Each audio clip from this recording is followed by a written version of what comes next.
आज अंतर्राष्ट्रीय वृद्धजन दिवस है। इसके उपलक्ष्य पर हेल्पेज इंडिया के द्वारा एक कार्यक्रम रखा गया है जिसमें तमाम वृद्धजन को आमंत्रित किया गया है और उनके लिए बहुत सी कार्यक्रम उनके द्वारा भी प्रस्तुत किया गया और उनके लिए भी बहुत से कार्यक्रम कराए गए, क्योंकि जो जनरेशन गैप है, जो युवा पीढ़ी और बुजुर्ग वर्ग का तबका है, वो गैप को कम करने के लिए कहीं ना कहीं सोच में परिवर्तन की जरूरत है। और हेल्पेज इंडिया एक ऐसी संस्था है जो निःशक्त और जरूरतमंद वृद्धों को सतत जो है उन तक जो है सुविधाएं पहुंचाने का काम करती है, ताकि उनके जीवन को जो है बेहतर सुविधा प्राप्त हो सके। तो आइए लोगों से बातचीत करते हैं जो हेल्पेज इंडिया में कई वर्षों से कार्यरत हैं, जानते हैं उनकी इस विषय पर राय। 40 साल से बुजुर्गों को साथ बुजुर्गों को लेकर काम कर रहा है। हम कहते हैं कि बुजुर्गों की देखरेख, बुजुर्गों की जो समस्याएं, बुजुर्गों को बढ़ती उम्र के साथ जो समस्या हो रहा है, उसको निराकरण के लिए उसका सरकार को एक प्लेटफॉर्म बनाने के लिए, एक पॉलिसी बनाने के लिए ये काम कर रहे हैं। हम बुजुर्गों की राइट्स और एंटाइटलमेंट्स के बारे में उनको अवगत कराते हैं। खासकर अभी आज जो कार्यक्रम है, 1 अक्टूबर हम सभी जानते हैं अंतर्राष्ट्रीय वृद्धजन दिवस है।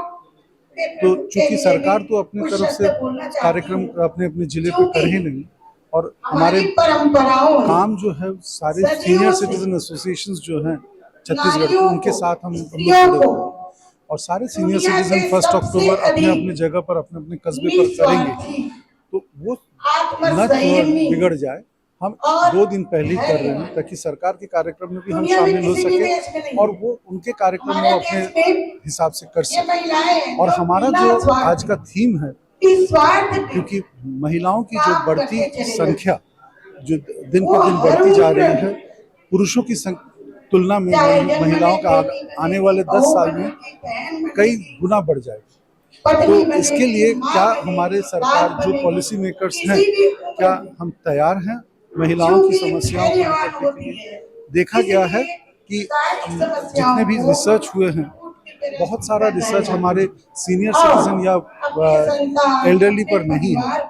लैसी का जो रिसेंट जो रिपोर्ट है, longevity ageing survey of India, उसमें कह रहे हैं हमारे जो महिलाएं हैं सबसे अनरिकग्नाइज्ड है। वो इतना काम करते हैं, इतना कुछ करते हैं, लेकिन फिर भी उनको रिकग्निशन नहीं मिलता, परिवार में ना समाज में उनकी भागीदारी सबसे कम है। आज का जो थीम है नेशनल लेवल पर, इंटरनेशनल लेवल पर, वो डिजिटल एक्सेस की बात करते हैं। अगर आप देखेंगे, महिलाओं हमारे सबसे डिजिटल एक्सेसिबिलिटी में सबसे कम है, क्योंकि वो नहीं जानते हैं और उनको सिखाने के लिए कोई नहीं है। सोशल इंक्लूजन दूसरा चैप्टर है। सोशल इंक्लूजन भी उनकी बहुत सहभागिता बहुत कम है। जहाँ पे उनको लेके जाया जाता है वो वहीं जाते हैं। निर्णय पुरुष ही लेते हैं। महिलाओं का निर्णय लेने का क्षमता भी नहीं है और बोल भी नहीं है। चौथा सबसे बड़ा इम्पोर्टेंट है उनकी स्वास्थ्य। वो अपने स्वास्थ्य के लिए उतना ख्याल नहीं रखते, ध्यान नहीं रखते जितना अपने घर वालों के लिए ध्यान देते हैं। तो ये 4 ही बिंदु हैं जिस पर हम मंथन कर रहे हैं, जिसकी हमारा सोच है।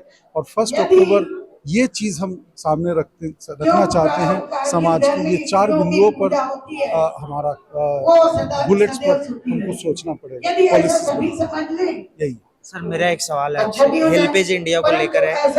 आने वाली जो पीढ़ी है, जो हमारी पीढ़ी है, और जो पुरानी पीढ़ी है, जो हमारे बुजुर्ग हैं, उनकी सोच और हमारी सोच में कहीं ना कहीं अंतर है, या उसी को जनरेशन गैप कह सकते हैं। उसको कैसे दूर किया जाए? क्या बुजुर्गों को समझने की जरूरत है या नई आने वाली पीढ़ी को, या दोनों को? बहुत अच्छा सवाल आपने किया, क्योंकि हेल्पेज आप देखेंगे पिछले 10 साल से हम कह रहे हैं ब्रिज द गैप, यानी कि जो आप कह रहे हैं अंतर पीढ़ी का जो गैप है, उस गैप को हम कैसे कम करें। अगर आप देखेंगे, कोरोना ने हमसे कुछ लिया है, कुछ दिया भी है। कोरोना काल में हम देखे हैं, क्योंकि मैं बहुत घूम चुका हूँ कोरोना काल में, चूंकि बुजुर्ग बाहर नहीं जा पा रहे थे, बच्चे भी बाहर नहीं जा पा रहे थे, और उस समय वो दोनों, और टीवी में बहुत ज्यादा वैरायटी के प्रोग्राम्स नहीं आते। वो लोग दोनों, बुजुर्ग और हमारे बच्चे, एक साथ बैठ कर जो भी कार्यक्रम आता था वो सुनते थे। तो कहने का मतलब मेरा ये है कि हमारे घर से शुरू होता है। बुजुर्गों को भी बच्चों जैसा, बच्चों के साथ कैसे मेल मिलाप करना है वो भी सीखना बहुत जरूरी है। बच्चों को भी बुजुर्गों के साथ सम्मान करना, आदर करना, ये हम जितना भी पाठ पढ़ाएं, स्कूलों में पढ़ाएं, जब तक उसके घर वाले नहीं करते हैं बच्चे नहीं सीखेंगे। तो शुरू होता है हमसे, तभी हमारा बेटा जो है वो अपने दादा या नानी को सम्मान करेंगे जब मैं अपने माता पिता को सम्मान करूंगा।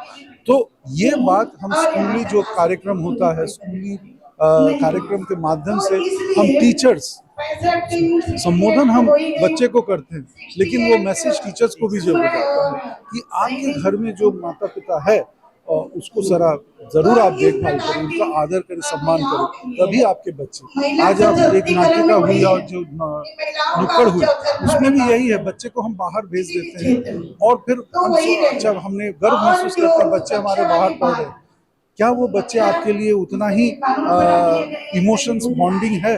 नहीं रहता है। कई साल पहले एक आर्ग्यूमेंट हो गया था, क्योंकि मैं पर्सनली ओल्ड एज होम के खिलाफ, और मैं ये हमेशा कहता हूँ ओल्ड एज होम जिस तरह से वृद्धों की संख्या बढ़ रही है और हम अगर घर में इसको जेनरेशन गैप को ना कम करें तो हर तीसरे दिन 5 बुजुर्ग घर के बाहर रहेंगे। इतना ओल्ड एज होम आप बनाते जाएंगे तो हमारे बच्चों को रहने की जगह नहीं है। इस पीढ़ी क्या हम घर की व्यवस्था को सुधारें कि हमारे वृद्ध बाहर न जाके हमारे घर में सुरक्षित महसूस करें, आराम से। और ये देखा गया है सर, हमारे जो शोध रिपोर्ट आया जो है उसमें भी ये पाया गया है हमारे वरिष्ठ गण घर में ही रहना पसंद करते हैं, वो वृद्धाश्रम में जाके शांति से नहीं रह सकते। तो मेरा ये कहना है गैप को कम करना, और कम करना होता है हमारे तरफ से, बुजुर्ग भी बच्चे की तरह बिहेव करें। बच्चे बुजुर्गों को सुबह उठकर एक बार बोले दादाजी आपने दवा लिया, क्योंकि मैं देखा हूँ हमारा फर्स्ट केयर प्रोवाइडर हमारे बच्चे ही हैं, क्योंकि सामाजिक स्थिति ऐसे हैं उनके माँ बाप काम में चले जाते हैं, तो दादा दादी का स्वास्थ्य का ख्याल वो घर के जो पोते होते हैं, नाती होते हैं, वही ख्याल रखते हैं। तो नाती पोते को अगर वो शिक्षा दे कि दादा का ख्याल करो, पहले तो हम उसको ट्यूनिंग करते हैं कि आपको करना है तब वो, लेकिन हम उल्टा करते हैं, तू पढ़ा तेरा वो काम नहीं है। तो इसी से हमारा समाज में गैप बढ़ रहा है। बुजुर्ग भी डर लगता है कि हम उसको न करें। बुजुर्ग का हक है अपने पोते पर, तो पानी दे। बुजुर्ग आज हिचकिचाते हैं कि मैं पानी, पहले के जमाने में हम दादी पानी मांगती थी तो मैं जानता हूँ वो हमारा कर्तव्य है। आज के दिन में बदल चुका है, तो बदलती परिस्थिति के साथ हमको उसको जूझना पड़ेगा। उसकी कॉम्पैक्ट करने के लिए क्या क्या तरीका है, आपके माध्यम से मैं जरूर समाज को ये संदेश देना चाहता हूँ कि आप घर से शुरू होता है, संस्कार हमारे घर में है और घर है हमसे शुरू होता है। हम अपने को परिवर्तित करें, सारा समाज अपनी जगह पर। बहुत बहुत धन्यवाद। नमस्कार, मैं अजय कल्याणी संस्था से हूँ और विगत 23 वर्षों से कार्य कर रहा हूँ।